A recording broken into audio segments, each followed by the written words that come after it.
পেঁয়াজের উৎপাদন এবং নিত্যপণ্যের বাজার নিয়ে বিস্তারিত জানাতে যুক্ত হচ্ছেন আমাদের সহকর্মীরা। প্রথমেই চলে যাব রাজবাড়ীতে মিথুন কুমারের কাছে। মিথুন, এবার পেঁয়াজের উৎপাদন কেমন হয়েছে? কবে নাগাদ বাজারে উঠবে নতুন পেঁয়াজ?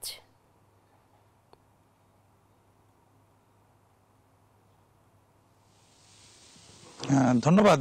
রাজবাড়ী যেহেতু পেঁয়াজ উৎপাদনে দেশের তৃতীয় স্থানে অবস্থিত, দেশের সর্বমোট যে পেঁয়াজের চাহিদা তার 1/14 পেঁয়াজ কিন্তু এই জেলা থেকেই সরবরাহ হয়। এই মুহূর্তে কিন্তু রাজবাড়ীতে মরিকাটা পেঁয়াজের আবাদ চলছে। এবছর আবহাওয়া অনুকূলে থাকায় কৃষকদের মাঝে কিন্তু পেঁয়াজের ভালো ফলন হয়েছে। আমরা কয়েকদিন যাবৎ পেঁয়াজের মাঠে ঘুরছি এবং যেটা দেখতে পেয়েছি যে ভালো ফলন হওয়ার কারণে কিন্তু কৃষকরা এবার আশা বুনছে যে এবছর তারা লাভের মুখ দেখবে। আরেকটি বিষয় একটু জানিয়ে রাখি, যেহেতু রাজবাড়ীর 5টি উপজেলাতেই মরিকাটা পেঁয়াজের ভালো আবাদ হয়ে থাকে, এবছর রাজবাড়ীতে মরিকাটা পেঁয়াজের লক্ষ্যমাত্রা ধরা হয়েছে 5,000 হেক্টর জমিতে 50,000 মেট্রিক টন পেঁয়াজের আবাদের লক্ষ্যমাত্রা ধরা হয়েছে। তবে কৃষি বিভাগ বলছে যে লক্ষ্যমাত্রা ধরা হয়েছে তার থেকেও কিন্তু বেশি পরিমাণের পেঁয়াজ আবাদ হবে এবার এমনটাই কিন্তু ধারণা কৃষি বিভাগের।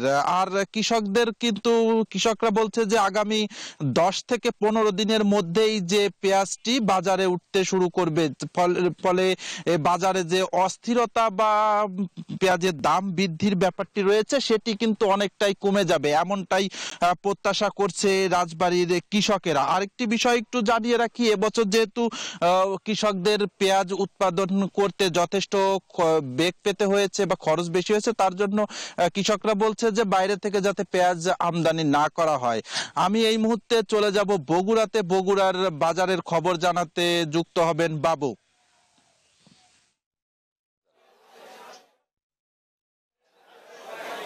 মিথুন, আপনাকে ধন্যবাদ। আপনি পেঁয়াজের খবর জানাচ্ছিলেন। আমি বগুড়ায় শস্য ভান্ডার খ্যাত যে জেলা, সেখানে আলুর যে উৎপাদন হয় প্রতি বছর, সেই আলুর উদ্বৃত্ত জেলায় এবার কিন্তু সর্বোচ্চ দামে বিক্রি হচ্ছে আলু।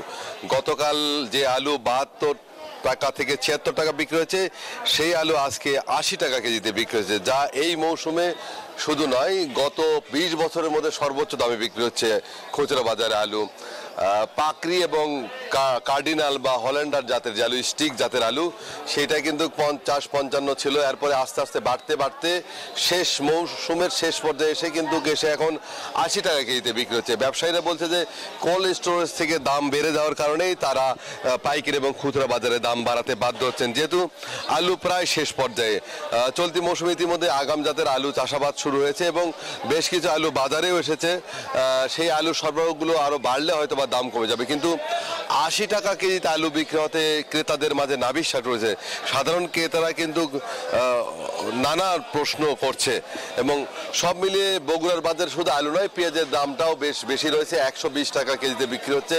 ভারতীয় পেঁয়াজ 90 থেকে 100 টাকা এবং মুড়ি কাটা নতুন জাতের যে পেঁয়াজ, সেটাও 90 টাকায় বিক্রি হচ্ছে। তো বাজার নিয়ন্ত্রণ করার দাবি জনসাধারণ। এই ছিল বগুড়াতে সর্বশেষ। ফিরে যাবো স্টুডিওতে। মনি।